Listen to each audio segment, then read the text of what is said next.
Bonjour à tous et toutes. Je suis content d'être là aujourd'hui et de vous présenter mon sujet. Donc, je remercie les organisatrices et organisateurs de l'événement pour l'invitation. Les titres de ma présentation, c'est très long en fait. Je vais vous présenter l'importance des interactions entre les espèces ingénieurs du coralligène et quoi peut être en fait l'effet du changement climatique sur ces interactions. Du coup, ça c'est un petit résumé de ce que je vais vous présenter aujourd'hui. Du coup, je vous montrerai quelques notions et définitions de biologie et écologie. Du coup, c'est quoi le coralligène, la définition des espèces ingénieurs et aussi des processus interspécifiques. Après, je vous parlerai de comment ces concepts en fait, sont liés au changement climatique, du coup, comment on peut envisager que le changement climatique peut affecter certaines interactions. Et je vous montrerai mon sujet de recherche maintenant avec quelques résultats expérimentaux d'une de mes dernières expériences dans le laboratoire. Et finalement, il y aura des conclusions et si jamais des questions. Voilà. Du coup, on va commencer avec la définition de coralligène. C'est quoi du coup? C'est un milieu benthique essentiel en méditerranéen. Du coup, benthique, ça veut dire qu'il offre un substrat. Et normalement, c'est au fond de la mer. Et ces substrats, c'est un substrat dur et c'est créé en fait de concrétions calcaires d'origine biogénique. Ça, c'est quoi l'origine biogénique? Ça veut dire que ce qui va constituer la plus grande partie de ces substrats, de cet habitat, sont des organismes, qui peuvent être morts ou vivants. En fait, ça, c'est un habitat vraiment vivant, qui est colonisé, comme vous pouvez voir dans ces photos-là. C'est colonisé d'une grande quantité et variété des organismes accrochés, qui présentent aussi des squelettes durs, qui en fait, ils vont constituer une grande partie de ces substrats. L'habitat coralligène, il présente une grande distribution horizontale, mais aussi verticale dans le Méditerranéen, dans la partie côtière. Et en fait, aussi verticalement, il se situe entre 20 et 150 mètres. Du coup, il a une grande distribution. Il représente aussi un hotspot de biodiversité. En fait, grâce à toutes les cavités, les niches qui présentent des caractéristiques environnementales optimales pour plusieurs espèces, il peut être colonisé par une grande variété des espèces et du coup, ils soutiennent une grande biodiversité. Et une partie de ces espèces, ils sont aussi espèces ingénieurs. Du coup, c'est quoi une espèce ingénieure? C'est une espèce qui est capable de modifier l'environnement physique et ou chimique. Parce qu'en fait, il est capable d'influencer la distribution des espèces, des autres organismes, parce qu'il module directement ou indirectement la disponibilité des ressources trophiques et aussi des petits habitats. Il va créer des habitats. Ça, c'est en fait un exemple de comment peut être un environnement où il y a une espèce ingénieure. Ça, c'est la gorgone rouge. C'est une espèce de coraux qui se trouve dans le Méditerranéen et qui, comme vous pouvez voir, il va constituer des vraies forêts, qui sont comme les forêts terrestres, en fait, avec ces arbres. Et ils vont donner une grande tridimensionnalité et hétérogénéité de l'habitat. Et du coup, ils sont capables d'héberger nombreuses espèces des organismes. Vous pouvez voir beaucoup de poissons aussi. Et l'important, c'est que les coraux, ils ne sont pas des plantes, mais sont des animaux. Du coup, ça, c'est une différence entre les forêts marines et les forêts terrestres. Et vous pouvez voir qu'est-ce qu'il passe dans un milieu où il n'y a pas une espèce ingénieure. Du coup, ce n'est pas qu'il n'y a pas de la vie, mais en fait, ça ressemble que la biodiversité, c'est un peu moins. Et pour vous encore mieux expliquer le concept d'espèce ingénieure, j'utilise ce dessin. Du coup, la présence d'une espèce ingénieure, c'est comme avoir un palais, un grand palais qui s'est habité par plusieurs des individus pas que des personnes, mais aussi des plantes, des animaux. Et du coup, c'est un palais très vivant. Alors, je vous présente quelques espèces ingénieurs qui habitent le Méditerranéen et qui est aussi le sujet de mes études. Vous pouvez voir le Corallium rubrum, le corail rouge, la Paramurica clavata, gorgone rouge, et Onychella singularis, gorgone blanche. Ça sont tous des octocoraux méditerranéens qui favorisent la présence d'une grande biodiversité. Et le sujet de l'étude que je vais vous montrer aujourd'hui, c'est en fait Onychella singularis, la gorgone blanche. Mais on n'a pas que des octocoraux dans le Méditerranéen comme espèce ingénieur, mais on a aussi les algues corallines et croûtantes. Et ces algues sont très importantes parce qu'en fait, sont les organismes qui participent le plus à la construction, à la création de coralligènes. Du coup, ce sont vraiment les organismes qui contribuent plus à la présence de ces habitats et grâce à une paroi cellulaire dure qui s'est composée de carbonate de calcium et magnésium. Du coup, ce n'est pas une algue souffle, mais c'est une algue dure, très dure. Quand vous la touchez, vous pouvez vraiment sentir que c'est dur. Et, du coup, nous, on sait que le changement climatique a un effet dramatique sur la biodiversité et sur la plus grande partie des organismes, aussi dans les milieux marins. Et ici, je vous montre, par exemple, ce qui s'est passé pendant l'été 2022 au cause d'une vague de chaleur. C'est quoi une vague de chaleur? C'est une grande augmentation de la température très rapide. C'est un événement extrême, en fait. Et par exemple, là, on a eu une augmentation jusqu'à 27 degrés, aussi à 20 mètres de profondeur dans la mer. Et là, vous pouvez voir une forêt de gorgone rouge avant et après ces grands phénomènes d'augmentation des températures. Mais la gorgone rouge, ce n'est pas la seule octocoraux qui s'est affectée, en fait aussi les corails rouges. Et ici, vous pouvez voir aussi la gorgone blanche. Une colonie adulte de gorgone blanche avant et après la vague de chaleur. Les octocoraux, ils ne sont pas les seuls à être affectés par les changements climatiques, mais aussi les algues corallines et croûtantes, ils peuvent être fortement impactés. Vous pouvez voir, par exemple, dans la photo à droite, il y a une algue qui est en train de vivre un processus de blanchiment et de décalcification, de dissolution de la paroi cellulaire. Et aussi à gauche, vous pouvez voir deux algues corallines qui sont malades. Du coup, ils sont sujets à une maladie. Et aussi ça, c'est un effet du changement climatique qui, normalement, il favorise la prolifération de pathogènes, du coup, des bactéries, des virus ou des autres micro-organismes qui peuvent mener des maladies chez les organismes. Mais donc, aujourd'hui, quand on étudie les effets du changement climatique sur la biodiversité, souvent, on se focalise surtout sur les effets sur les individus d'une seule espèce. Mais c'est vrai que le poisson, il ne vit pas tout seul dans la mer. Mais en fait, il vit avec beaucoup d'organismes et avec lesquels il interagit tout le temps, tous les jours. Et j'utilise l'aide d'un dessin pour simplifier ces notions et pour vous la montrer.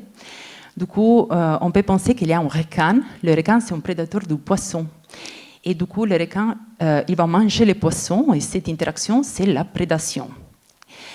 Mais aussi, le poisson, pour échapper par le prédateur, il va chercher les algues pour se cacher.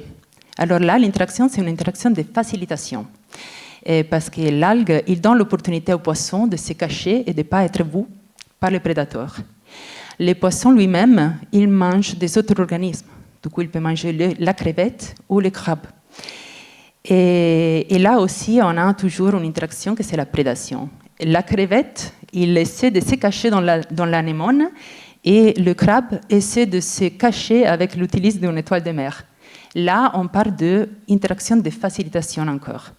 Dans la mer, il n'y a pas que ces interactions, mais c'est juste pour vous donner des exemples.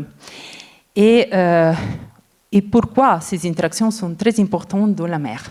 Mais pas que dans la mer, mais aussi dans la mer. Parce qu'en fait, on peut hypothéser que le requin, il n'est pas là. Donc, il va disparaître. qu'est-ce qu'il arrive du coup? Ça arrive que le poisson, il a non plus le prédateur. Du coup, la population des poissons, il va augmenter. Il devient beaucoup. Et il commence à manger encore plus les crevettes et les crabes. Ça, il peut amener à une grande diminution de crevettes et crabes dans la mer, aussi locale, et aussi à une disparition en fait, de ces espèces-là. Et ça, il peut amener à une diminution de la biodiversité en mer. Du coup, vous pouvez voir que aussi la prédation aussi c'est perçu comme une interaction négative. C'est très important parce qu'en fait, ça amène un contrôle biologique sur les populations des espèces qui habitent la mer et aide à maintenir un équilibre qui c'est la base du fonctionnement en fait des communautés et des écosystèmes. Moi, dans mes études, je me focalise comme écologiste dans des processus interspécifiques qui sont en fait les interactions entre espèces positives. Et je suis plutôt focalisée sur l'interaction de coopération et facilitation entre les espèces. Ça sont des interactions positives qui favorisent au moins l'un des deux organismes sans nuire l'autre. Il peut être indispensable ou facultatif. Là, on a quelques exemples. Du coup, j'ai déjà parlé du ferrette de gorgon. Du coup, les gorgons sont des espèces ingénieurs qui donnent un habitat à plusieurs organismes, comme aussi les plantes qui vont constituer les herbières marines. Mais aussi, on a un autre exemple un peu sympa, que c'est en fait la moraine qui s'est nettoyée par la crevette. Du coup, par exemple, ici, on a une interaction positive parce qu'en fait, la crevette, il trouve la bouffe, elle mange, et en même temps, la moraine est nettoyée. Ça, c'est une coopération, en fait. Un autre aspect des études sur l'effet des changements climatiques sur la biodiversité, c'est aussi que souvent, on se focalise plutôt sur les individus adultes. Et ici, vous voyez en fait une gorgone blanche adulte. Ça, c'est affecté par le changement climatique. Mais ce qui est important, en fait, c'est aussi de considérer les premiers stades de vie d'un organisme, parce qu'ils sont super importants, parce que en fait, c'est le stade de vie de l'organisme qui est plus vulnérable, parce qu'il n'a pas encore tout le système immunitaire pour contraster de pression de quelque origine, et parce qu'en fait, c'est plus vulnérable. Alors là, c'est vrai que c'est important de se focaliser aussi sur les premiers stades de vie de la gorgone blanche, et du coup, c'est ça aussi mon sujet de recherche. Et ici, vous pouvez voir une petite larve de gorgone blanche qui s'est grandie. Et elle métamorphose dans une première polype, qui c'est en fait la première stade de la colonie, qui après s'est grandie et elle va se ramifier pour créer en fait la colonie adulte. Alors, juste pour résumer comment se reproduit la gorgone blanche, vous pouvez voir une colonie adulte. La fécondation, c'est intérieur. L'adulte va relasser une larve qui s'est déjà fécondée et qui, au premier stade de vie, nage dans l'eau. Du coup, elle est amenée par les courants et aussi un peu elle bouge. Jusqu'à ce qu'elle trouve un bon endroit où se poser, où s'accrocher sur un substrat et se fixer. Et c'est là, du coup, qu'il arrive la métamorphose et la larve devient un polype, qui après s'agrandit et devient la colonie adulte. Alors, vous pouvez penser qu'en fait, la fixation de la larve sur un substrat, c'est un moment vraiment important et critique pour l'espèce, parce qu'une fois qu'elle s'attache et se fixe et métamorphose, ces espèces-là ne peuvent pas bouger. Ils doivent rester là-bas toute la vie. Donc, c'est vraiment un choix important, celui-là qui fait la larve. Là, je vais vous montrer une petite vidéo de larves de gorgone blanche, juste pour vous donner l'idée de ce qu'ils sont.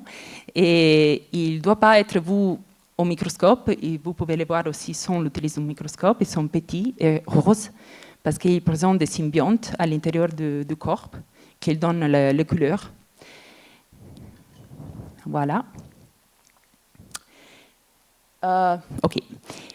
Donc, moi, je me focalise du coup sur le premier stade de vie de la gorgone blanche et sur le processus de fixation de la gorgone. Alors, des études qui ont été développées chez l'Observatoire, par des collègues, ils ont observé en fait que les larves de gorgon blanche, ils favorisent s'accrocher et s'y fixer sur la surface des algues corallines croûtantes, qui, on se rappelle, sont les espèces qui vont participer plus à la construction du coralligène. Et, ici, vous pouvez voir deux photos avec deux polypes qui sont fixés, attachés à l'algue coralline, et aussi une colonie juvénile, toujours sur la surface des algues. Chez les coraux tropicaux, il était observé qu'il y a le même mécanisme de sélection par les larves de coraux, et ils ont observé que ce qui favorise cette interaction facilitatrice entre l'algue coralline et les larves des coraux, c'est en fait la production de certaines substances ou molécules par la part de l'algue, qui en fait, ils sont les éléments qui vont faire l'attraction. Du coup, la larve, ils sentent qu'il y a ces molécules, elle est attractée et du coup, elle bouge jusqu'à l'algue. Et que la production de ces molécules est favorisée par la présence de spécifiques bactéries qui vivent sur la surface des algues. Du coup, là, moi, j'ai décidé de me poser la question. Ça, c'est une interaction facilitatrice très importante pour la reproduction et le recrutement de l'espèce gorgon blanche, Onychella singularis, l'interaction entre l'algue coralline et les larves. Et nous, on sait que le changement climatique affecte aussi les algues corallines. Et du coup, j'ai décidé d'essayer de comprendre si et comment le changement climatique va affecter cette interaction très importante. Et pour faire ça, j'ai décidé d'utiliser comme un paramètre la possibilité que pour le changement climatique, la communauté des bactéries chez les algues il va changer. Et que aussi le métabolisme de l'algue, il peut changer. Et du coup, ça, il peut faire tomber cette interaction facilitatrice. Alors, j'ai préparé un système expérimental pour tester l'effet du changement climatique sur deux espèces des algues corallines croûtantes qui habitent ici, à Bagnols-sur-Mer, et qui ils sont souvent ensemble aux autres coraux, aussi à la gorgon blanche. Et ces espèces sont Macroblastum dendrospermum et Lithophyllum stictiforme. Après, j'ai posé ces algues aux des conditions de changement climatique. Du coup, j'ai changé la mesure de pH et température dans l'eau et pour reproduire les conditions attendues d'ici à 2100 dans les Méditerranéens ouest. Et du coup, j'ai traité cette algue dans ces conditions pour 2 mois. Et ici, vous pouvez voir aussi le petit aquarium où les algues ont été posées.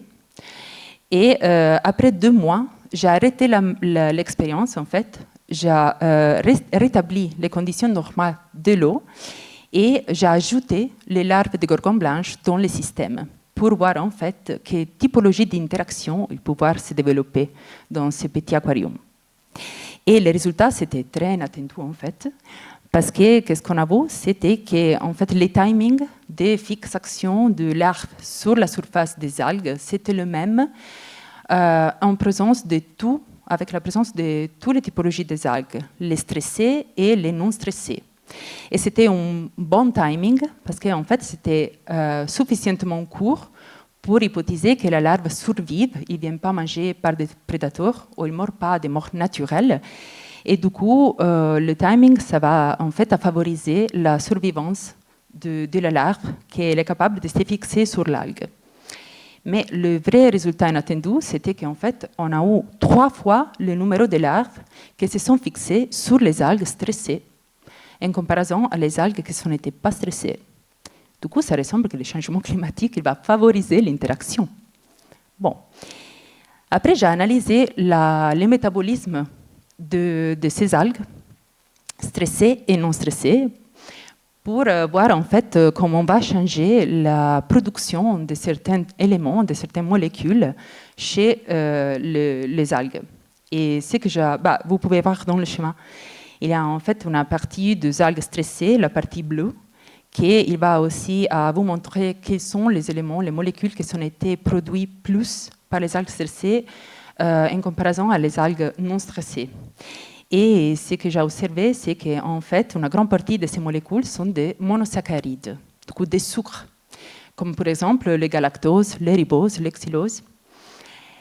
Et bon, du coup, une première hypothèse qu'on a amenée, basée sur les résultats, c'est qu'en fait, les monosaccharides, les sucres, sont les facteurs potentiels qui stimulent la fixation de larves sur les algues stressées. Mais pourquoi les algues ils produisent plus de sucre, plus de monosaccharides une fois stressées? Parce qu'en fait, la paroi cellulaire dure de l'algue, c'est en partie constituée par des monosaccharides. Du coup, l'algue utilise les monosaccharides pour former la matrice polysaccharide de la paroi. Et s'il souffre un processus de décalcification, du coup de dissolution de la paroi, les sucres ils vont être relâchés de la paroi. Par contre, pour répondre à ces processus de décalcification, l'algue il va produire encore plus de monosaccharides pour essayer en fait de réparer la paroi. Du coup, on s'est expliqué le mécanisme sur la base de la littérature. Et on a du coup hypothisé que les monosaccharides peuvent être en fait les éléments qui attractent les larves. Après, j'ai analysé la communauté bactérienne chez les algues stressées et non stressées. Et ce que j'avoue, c'est qu'en fait, pour le stress, la communauté bactérienne va changer significativement chez les algues stressées, comme vous pouvez voir dans ce graphe. Mais c'était très intéressant de voir qu'en fait, aussi chez les algues stressées, on a trouvé une grande abondance de certaines bactéries appartenant à la famille de Pyrulellacea. Ce n'est pas important les noms. Ce qui est important, c'est qu'en fait, ces bactéries-là, ils sont connues pour former un biofilm sur la surface de l'algue. Parce qu'en fait, ils utilisent les sucres, les monosaccharides, que l'algue utilise pour construire la paroi cellulaire.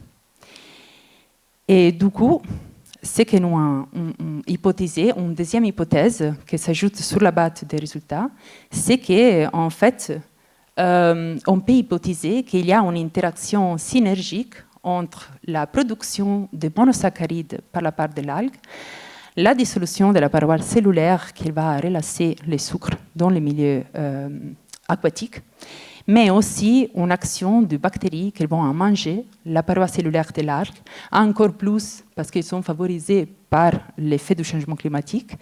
Et du coup, là, on peut voir en fait qu'une interaction facilitatrice, comme c'est laquelle entre les larves de la gorgone blanche et l'algue coralline, c'est encore plus compliqué parce qu'en fait, il y a une deuxième interaction entre deux bactéries et l'algue même.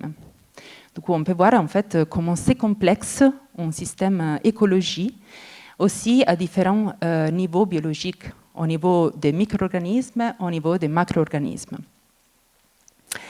Alors, juste quelques réflexions liées au sujet. On peut hypothéser du coup que la gorgone blanche, il a une possibilité de survivre dans le scénario futur de changement climatique, parce qu'elle est capable toujours de produire de nouveaux individus qui sont capables de recruter aussi plus. Mais il y a beaucoup de questions qui s'ouvrent liées à ces résultats-là. Si on considère une vision un peu plus large de qu'est-ce que c'est en fait une communauté, les interactions et du coup tout ce qui passe dans les milieux marins. En fait, on peut hypothéser que ça, il peut amener à avoir une plus grande quantité et distribution des forêts de gorgone blanche et du coup ça va maintenir haut le niveau de biodiversité, sinon plus haut. Mais on peut aussi hypothéser qu'un développement de encore plus grande population de gorgones blanches, il peut amener à des interactions de compétition avec des autres organismes benthiques qui habitent du coup les substrats, les coralligènes.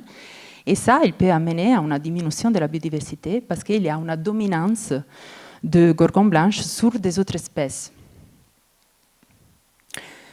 Une autre possibilité, c'est une autre réflexion, c'est en fait, on ne sait pas quel est l'effet à long terme du changement climatique sur les algues corallines. En fait, nous, on avoue que pendant une expérience de 2 mois, l'algue a commencé à souffrir beaucoup pour les conditions de pH et température que moi j'ai créées dans les aquariums.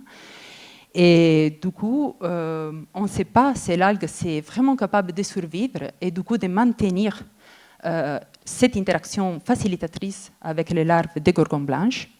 Aussi, en fait, le changement climatique il va amener une mortalité massive des algues.